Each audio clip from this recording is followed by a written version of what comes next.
காதோடு தான் நான் பேசுவேன். ஓகே, நன்றிம்மா. ஒரு காலர் லைனில் இருக்காங்க. ஹலோ. ஹலோ. சொல்லுங்கள் மேடம், நான் இங்கே குமாரன் பேசுகிறேன். ஆ அதான் என்னுடைய டாக்டரை பற்றி பேசலாம் தான் கூப்பிட்டேன். சொல்லுங்கள், உங்கள் டாக்டருக்கு என்ன வயசாச்சு? டாக்டருக்கு வந்து 24 ஆகுது மேடம். 24. ஒர்க் பண்ணுறாங்களா? இல்லை வீட்டில் தான் இருக்காப்புல. என்ன படிச்சிருக்காங்க?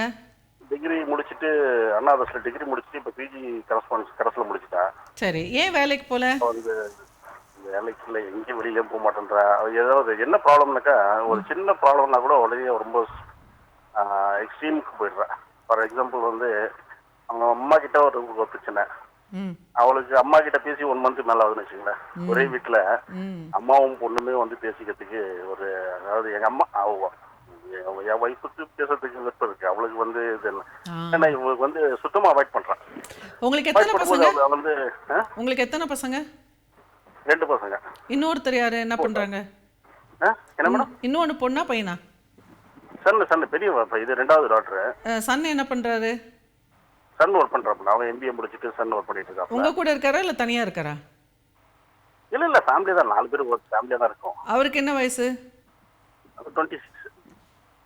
சரி சரி, இப்போ என்ன கேட்க வந்தீங்க உங்க பொண்ணுக்கு? இல்ல, அவங்களுடைய ஆக்டிவிட்டிஸ் வந்து இதனால அந்த மாதிரி எக்ஸ்ட்ரீம்ல போகுது. ஆனா ரொம்ப டேலண்டட், ரொம்ப எக்ஸ்ட்ராடனரி. அதாவது எதுவுமே வந்து குறை சொல்ல முடியாது, அந்த அளவுக்கு எல்லாமே பர்ஃபெக்ஷனா இருக்கும். சோ உங்க மனைவிக்கு நோயெல்லாம் டிசீஸ் எல்லாம் எதுவும் கிடையாது மேடம். ஏதோ என்னன்னாக்கா, என் டாக்டர் வந்து ஒரு சின்ன பிரச்சனை அப்படின்னாக்கா உடனே பேச மாட்டான் யார்கிட்டயும். அதாவது ஈவன் ஃபாதர்னா என்கிட்ட கூட பேச மாட்டான். சில நேரத்தில் ஏதாவது நம்ம ஒரு வார்த்தை ஏதோ சொல்லிட்டோம்னாக்கா உடனே பேசாம விட்டுருவான். ஒரு 5 மாசம் 6 மாசம் பேசாம இருப்பான். அவ பாட்டுக்கு அவள் வேலையை உண்டு, அவர் ரூமுக்கு போவா, அவள் வேலையை பார்த்து போகிறது வர யாரையும் ஒரு இது பண்ண மாட்டேன். அந்த மாதிரி இப்போ என் ஒய்ஃப் கிட்ட பிஹேவ் பண்ணிட்டு இருக்கான். அதை நான் எப்படி அவளை கன்வின்ஸ் பண்றதுன்னு உங்க ஒய்ஃபுக்கும் உங்க டாட்டருக்கும் சின்ன வயசுல இருந்தே அப்படிதான் இருக்குமா பிஹேவியர்? இல்ல அவங்க 2 பேரும் ஒன்னா சேர்ந்துட்டாங்கனாக்கா, அவங்க 2 பேரும், அதாவது அவளுடைய மென்டாலிட்டி அப்படின்னாக்கா அவ சொல்றதுதான் மற்றவங்க கேட்கணுன்ற மாதிரி ஒரு மைண்ட் செட். சின்ன வயசுல இருந்தே அப்படிதானா? அதுதான். சின்ன வயசுல இருந்தே அப்படிதானா சொல்றது? சின்ன வயசுலன்னா ஒரு ஆஃப்டர் காலேஜ் முடிச்சதுக்கு அப்புறமா அவன் என்ன சொல்றானோ அதை செய்யலனாக்கா உடனே ரொம்ப ஹெசிடேட் ஆயிடுறான். இப்போ சின்ன வயசுலலாம் அவ வந்து ஸ்கூல் போகும்போதெல்லாம் எப்படி இருந்தா? அவங்க அம்மா கூட எப்படி இருந்தது உறவு? ஒரு நிமிஷம், நான் என் ஒய்ஃப் கிட்ட கொடுக்குறேன், அவங்ககிட்ட பேசுறீங்களா? பேசுறேன். ஆமா, இப்போ உங்க பொண்ணுக்கும் உங்களுக்கும் சின்ன வயசுல அவ 9th 10th படிக்கும் போதெல்லாம் அவ பிஹேவியர் எப்படி இருக்கும்? ரொம்ப க்ளோஸ்.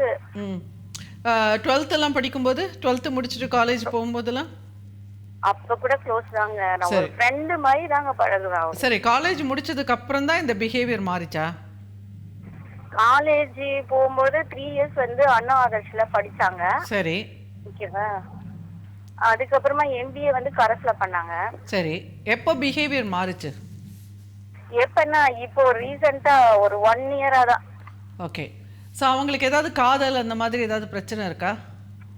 இல்ல அப்படின்றால கன்ஃபார்மா எனக்கு இல்ல. நான் யாரையும் லவ் பண்ணல. ஜஸ்ட் வந்து 1 இயர் பிஃபோர் வந்து சீரியல்ல ஆக்ட் பண்ணாங்க அவங்க.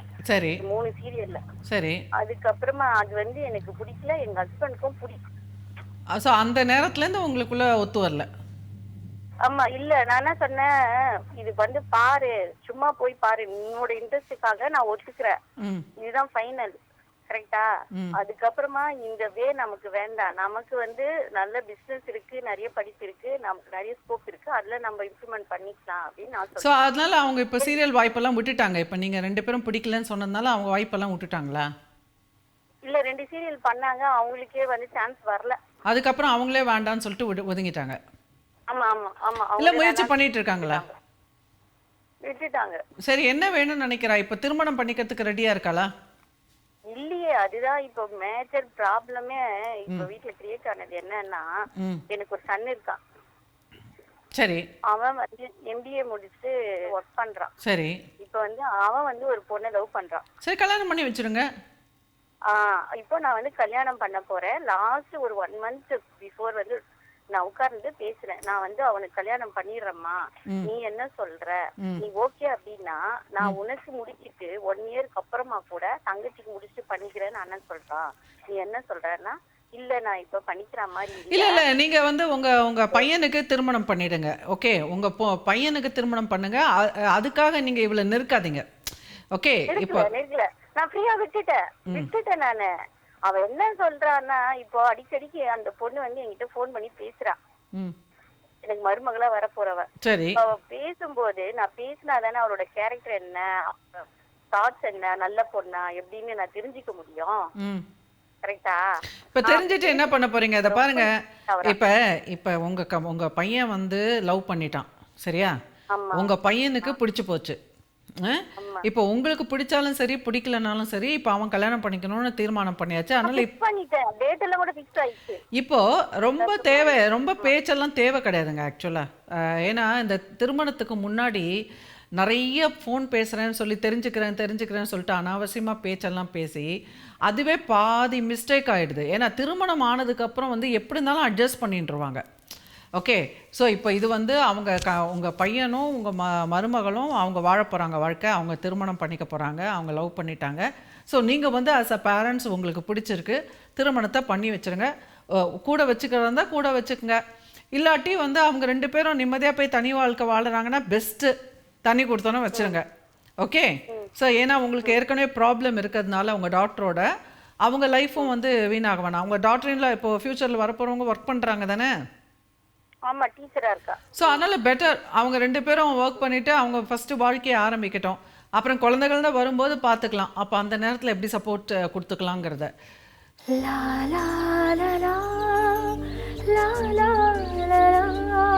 காதோடுதான் நான் பேசுவேன். Hi viewers, welcome back to the show. ஒரு காலர்கிட்ட பேசிகிட்டு இருக்கோம். Hello hello. அதான் இப்போ வந்து நீங்கள் 1 by 1 போங்க. ஃபஸ்ட்டு இப்போ வந்து உங்கள் சன்னோட மேரேஜ் நீங்கள் முடிங்க. அதுக்கப்புறம் உங்கள் சன்னும் டாட்டர் இன்லாவும் உங்கள் வீட்டில் ஹாப்பியாக இருந்தாங்கன்னா கண்டினியூ பண்ணட்டும். அப்படி இல்லை ஏதாவது ஃபுல்லாவே டிசைட் பண்ணிட்டோங்க. நீங்க சொன்னது எல்லாமே அவங்கிட்டயும் உட்கார வச்சு பேச. ஆமா, ஸோ ஸ்டெப் பை ஸ்டெப் போங்க. அவங்க கூட இருக்கணும்னா இருக்கட்டும். அதான் அவனும் ஒத்துக்கிட்டான். சரி, அப்புறம் அடுத்தது வந்து உங்களோட அவனோடது இல்ல. இப்ப இவ வந்து என்கிட்ட 2 months பேசல. அதுக்கு வந்து நீங்க உங்க டாட்டரை வந்து கவுன்சிலிங் தான் கூட்டிட்டு போகணும். கண்டிப்பா கவுன்சிலிங் கூட்டிட்டு போகணும். நைட் எல்லாம் டிவி பாக்குறா, ஈவினிங் தான் எழுந்திருக்கிறா. சரி, ஈவினிங் 6 மணிக்கு 5 மணிக்கு தான் எழுந்திருக்கிறா. நைட் ஃபுல்லா டிவி உட்கார்ந்து பார்த்துட்டு இருக்கிறா. சரி மாதிரி இருந்தா அவனோட ஹெல்த் ஸ்பாயில் ஆயிடுமா அப்படின்னா பரவாயில்ல விடு அப்படின்னு ஒரு மாதிரி. சரி, வேலைக்கு போக விருப்பம் இல்லையா அவளுக்கு? இல்லையா, நான் ஏன் ஜாபுக்கு போனேன்? நமக்கு நல்ல வசதி இருக்கு, நம்ம கிட்டே வேலை செய்யறாங்க, எதுக்கு நான் வேலைக்கு போனோம்? இது வேற பேச்சு. சரி சரி, ஸோ ப்ராப்ளம் தான். நீங்க கவுன்சிலிங் தான் கூட்டிட்டு வரணும், வேற வழி கிடையாது. அப்படிங்களா? ஓகே, கவுன்சிலிங் தான் கூட்டிட்டு வரணும். நானும் வரேன் அப்படின்னு தான் சொல்லியிருக்கேன். நானும் வரேன், ஒன்னும் பிரச்சனை இல்லை, வா போலான்னா நான் வரல அப்படின்னு ரொம்ப அடம் பிடிச்சிருக்கீங்க. சரின்னா நான் உங்களுக்கு கால் பண்ணேன். இல்லை, இப்போ நீங்கள் என்ன சொல்லணும், எனக்கும் அப்பாவுக்கும் வந்து நாங்கள் வந்து எப்படி ஹேண்டில் பண்ணுறதுன்னு தெரியல. ஏதோ சம்திங் நார்மலாக எல்லா ஃபேமிலியிலும் இருக்க மாதிரி இல்லை இல்லையா? இப்போது நான் என்ன செய்யணும்னு எனக்கு தெரியல. ஸோ அதனால் வா, நான் எடுத்துக்கிறேன் கவுன்சிலிங். நீ வந்து என்ன வேணுங்கிறத நீ அவங்கக்கிட்ட சொல்லு, நம்ம பேசி சால்வ் பண்ணிக்கலாம். உனக்கு இப்படியே அன்மேரிடாக இப்படியே நீ வீட்டில் இருக்கணும்னு நினச்சியா அதுவும் பாசிபிள் தான். நாங்கள் ஒன்றும் குறுக்க நிற்க போகிறதில்ல. என்னால் முடிஞ்சால் நான் வேலை செஞ்சிட்ருப்பேன். அப்படி இல்லைன்னா நானும் அப்பாவும் ஒரு ரிட்டையர்மெண்ட் ஹோம் போயிடுறோம். நீ வந்து ஒரு சர்வெண்ட்டோ குக்கோ வச்சுக்கிட்டு உனக்கு பார்த்துக்கோ, இல்லை நீயே சமைச்சு சாப்பிட்டுட்டு நீ இருந்துக்கோ. ஓகே, ரொம்ப சௌகரியம் கூட கொடுக்கக்கூடாது. நீ சமைச்சு சாப்பிட்டுட்டு நீ பாட்டுக்கு இருந்துக்கோ. நானும் அப்பாவும் நாங்கள் ரிட்டையர்மெண்ட் லைஃப் நாங்கள் போய் வாழ போகிறோம்.